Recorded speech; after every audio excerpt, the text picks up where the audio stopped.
আসসালামু আলাইকুম জনগণ, কেমন আছেন সবাই? আশা করি সবাই অনেক ভালো আছেন। তো আজকের ভিডিওটা হচ্ছে, আপনারা ভিডিওর টাইটেল আর থাম্বনেল দেখে অবশ্যই বুঝতে পারতেছেন।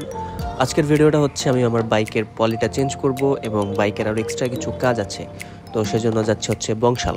তো বাইকে হচ্ছে পলি করলে বাইকের কোনো কালারের ক্ষতি হয় কিনা, তাছাড়া পলি করতে টোটাল কত টাকা লাগে, সব মিলিয়ে হচ্ছে আজকের ভিডিওটা। তো চলুন শুরু করি।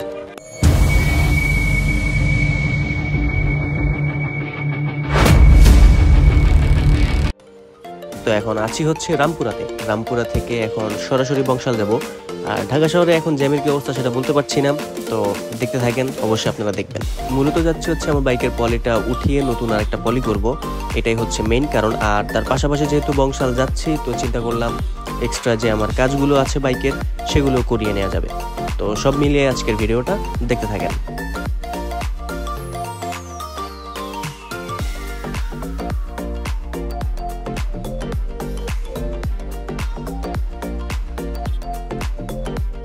তো অলরেডি ঢাকা ইউনিভার্সিটি চলে আসছি। আর আজকে মোটামুটি ঢাকা শহরে ভালোই জ্যাম, তো রাস্তায় অনেক গাড়ি, মোটামুটি গাড়ির আজকে ভালোই প্রেসার রাস্তায়। তো ঢাকা ইউনিভার্সিটি হয়ে এদিক দিয়ে সরাসরি বংশাল চলে যাব। আচ্ছা, তো যাওয়ার আগে বলে নেই, পলি আর হচ্ছে সিরামিক কোটিং, এটা নিয়ে মানুষের ভিতরে অনেক ধরনের মতামত আছে। এক একজন এক একটা পছন্দ করে। তো কেউ হচ্ছে পলি পছন্দ করে, কেউ হচ্ছে কোটিং করা পছন্দ করে। তবে আমার যে ব্যক্তিগত অপিনিয়ন বা আমি যেটা মনে করি সেটা হচ্ছে, আপনার গাড়িটা যখন একটু পুরাতন হয়ে যাবে, যখন একটু পুরাতন হলে তো প্রত্যেকটা জিনিসের কালারই হচ্ছে একটু ফ্যাকাশে টাইপের হয়ে যায়। আর ব্ল্যাক কালারের ক্ষেত্রে সেই জিনিসটা তো আরো বেশি নোটিস করা যায়। তো হচ্ছে যখন আপনার গাড়িটা পুরাতন হয়ে যাবে তখন হচ্ছে কোটিং করলে সেটা হচ্ছে বেটার, মানে তখন একটা শাইনি লুক দেয়, একটা গ্লোসি যে একটা লুক সেটা পাওয়া যায়। আর তাছাড়া হচ্ছে পলির যে মেইন কাজটা, পলির কাজটা হচ্ছে একরকম আর সিরামিক কোটিং এর কাজটা হচ্ছে একরকম, এটা টোটালি আলাদা। কিন্তু আমরা সবাই হচ্ছে জিনিসটাকে গুলিয়ে ফেলি। তো পলির কাজ হচ্ছে মোটামুটি নর্মাল ছোটখাটো যে স্ক্র্যাচ গুলো আছে সেগুলোকে প্রোটেক্ট করা। আর হচ্ছে সিরামিক কোটিং এর যে কাজটা সেটা হচ্ছে আপনার গাড়িকে একটু কালারফুল করা, একটু হাইলাইট করা। তো এই দুইটা জিনিস কিন্তু সম্পূর্ণ আলাদা। আর আমরা হচ্ছে সিরামিক কোটিং আর হচ্ছে যেই পলি, এই জিনিসটাকে আমরা মিলিয়ে ফেলি আর কি। তো দুইটার কাজ কিন্তু আসলে আলাদা। তো এদিকে প্রচুর জ্যামটা শেষ করে বাকি কথা সামনে গিয়ে বলছি।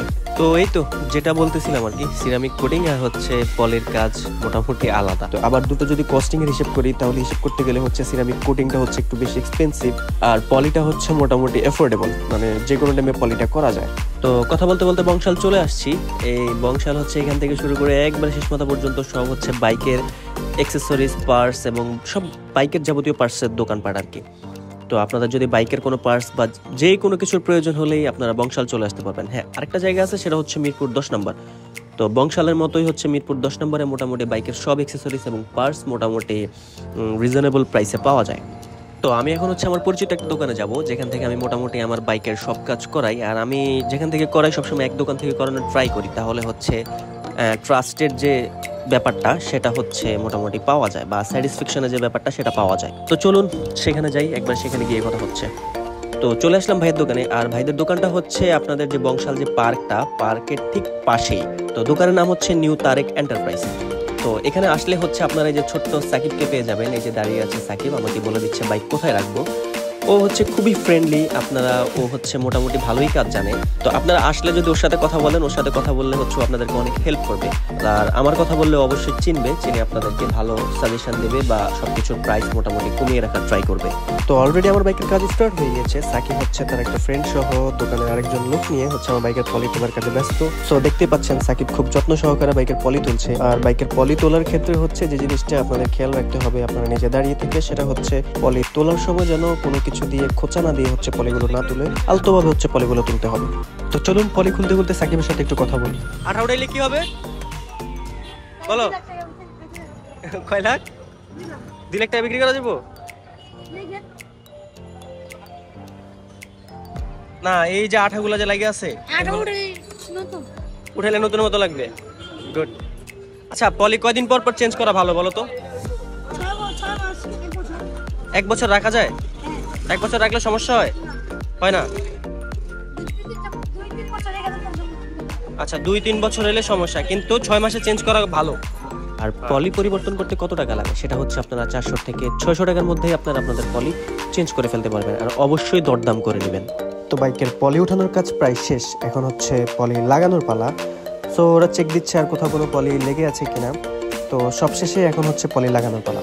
তো এই তো এখন পলি লাগানো হচ্ছে, আর পলি লাগাচ্ছে সবুজ ভাই। এই হচ্ছে সবুজ ভাই যে লাগাচ্ছে, আর ওনার যে লাগানোর একটা স্কিলটা মোটামুটি আমার কাছে খুব ভালো লেগেছে, অ্যাটলিস্ট আমি স্যাটিসফাই। তো আশা করি আপনারা যদি ওনার কাছে যান, গেলে আপনারাও হচ্ছে ডিসঅ্যাপয়েন্ট হবেন না, ওনার কাজে হচ্ছে আপনারা আনস্যাটিসফাইড থাকবেন না। তো আপনারা সবাই যাবেন, সবুজ ভাইয়ের সাথে কথা বলবেন, উনি মূলত স্টিকার লাগানোর কাজগুলো করে থাকেন।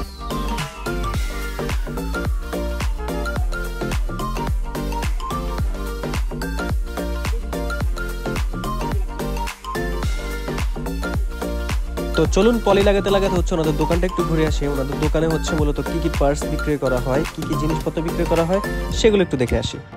তো এই হচ্ছে তাদের দোকান, আর এনাদের দোকানে হচ্ছে বাইকের সকল পার্টসই কম বেশি বিক্রয় করা হয়। আপনারা এখানে আসলে সব ধরনের পার্টস পেয়ে যাবেন।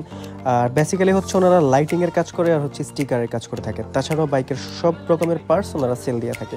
তো আসার সময় যে কথাটা বললাম সিরামিক কোটিং আর হচ্ছে যে পলি, এই বিষয়ে হচ্ছে সবুজ ভাইয়ের সাথে একটু কথা বলি। সবুজ ভাই কি বলে শুনে আসি। ভাই, বাইকে হচ্ছে আপনার পলি আর কোটিং এর মধ্যে তফাৎটা কি? সিরামিক কোটিং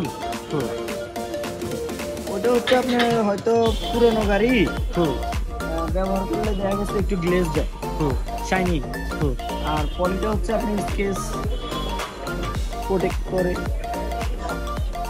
আচ্ছা, এমনি পলি করলে যে বাইকের কোনো সমস্যা হয় এরকম কিছু, মানে দাগের কোনো ক্ষতি আছে? কোনো সমস্যা নাই, এক বছরে একবার চেঞ্জ করতে হবে।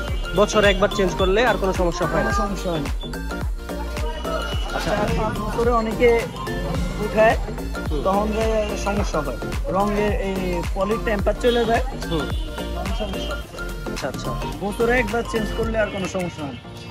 ঠিক আছে। তো এই তো অলরেডি আমার বাইকের পলি একবারে শেষ পর্যায়ে চলে এসেছে। তো উপরে পলি করা শেষ, এখন এই যে উপরের লুক আপনারা দেখতে পাচ্ছেন, এই হচ্ছে আমার বাইকের উপরের অবস্থা। আর এই যে এখানে যে একটা আঠার দাগ দেখা যাচ্ছে, এই দাগগুলো হচ্ছে আপনার যখন রোদ পড়বে বাইকে, তখন এই দাগগুলো একবারে মিশে যাবে, মানে একবারে দেখাই যাবে না। আর সবুজ ভাই হচ্ছে খুবই দায়িত্ব নিয়ে আমার বাইকের কাজটা করছে, মানে তো দেখেই বোঝা যাচ্ছে উনি মোটামুটি আমার বাইকটার প্রতি পলি লাগানোর বিষয়ে ভালোই এফোর্ট দিচ্ছে। সো আসলে এরকমই, আপনারা যদি একটা জায়গায় যান, গিয়ে যদি আপনারা স্যাটিসফাই থাকেন, ওনার কাজের প্রতি সন্তুষ্ট থাকেন, তাহলে হচ্ছে আপনারা পরবর্তীতে ওনার কাছে আবারও যাবেন। তাহলে যে একটা মাইন্ড যে স্যাটিসফ্যাকশনটা, সেই জিনিসটা অ্যাটলিস্ট থাকে। তো এই তো আমার বাইকের কাজ শেষ, বাইক রেডি। তো এই হচ্ছে সব শেষ আমার বাইকের বর্তমান পরিস্থিতি আর কি। তো আমার বাইকে কাজ হয়েছে মোটামুটি, আমি আমার বাইকের যে ওনারা যে কাজ করেছে সেটার প্রতি আমি সন্তুষ্ট, আমি স্যাটিসফাই। তো বলে রাখা ভালো, আমি যে আমার বাইকের যে ডিআরএলটা দেখতে পাচ্ছেন, এই যে রেড কালার যে ডিআরএলটা, এই ডিআরএলটাও আমি হচ্ছে ওনাদের সব থেকে লাগিয়ে নিয়েছিলাম প্রায় 1.5 বছর আগে। এখন পর্যন্ত আমি তেমন কোনো সমস্যা পাচ্ছি না। অনেকেই বলে যে ডিআরএল লাগালে হচ্ছে লাইট কেটে যায়, পানি ঢুকলে সে ডিআরএল গুলো নষ্ট হয়ে যায়, কিন্তু এখন পর্যন্ত আমি এরকম কোনো সমস্যা দেখতে পাইনি। তো চলুন এবার বিদায় নেওয়ার পালা। ঠিক আছে, আল্লাহ হাফেজ। আল্লাহ হাফেজ, আবার আইসেন ইনশাআল্লাহ। তো এই ছিল আজকের ভিডিও। আশা করি ভিডিওটি আপনাদের সকলের অনেক ভালো লেগেছে। যদি ভিডিওটি ভালো লেগে থাকে অবশ্যই লাইক, কমেন্ট এবং শেয়ার করবেন। আমার চ্যানেলটি সাবস্ক্রাইব করতে ভুলবেন না। ভালো থাকবেন, সুস্থ থাকবেন। আল্লাহ হাফেজ।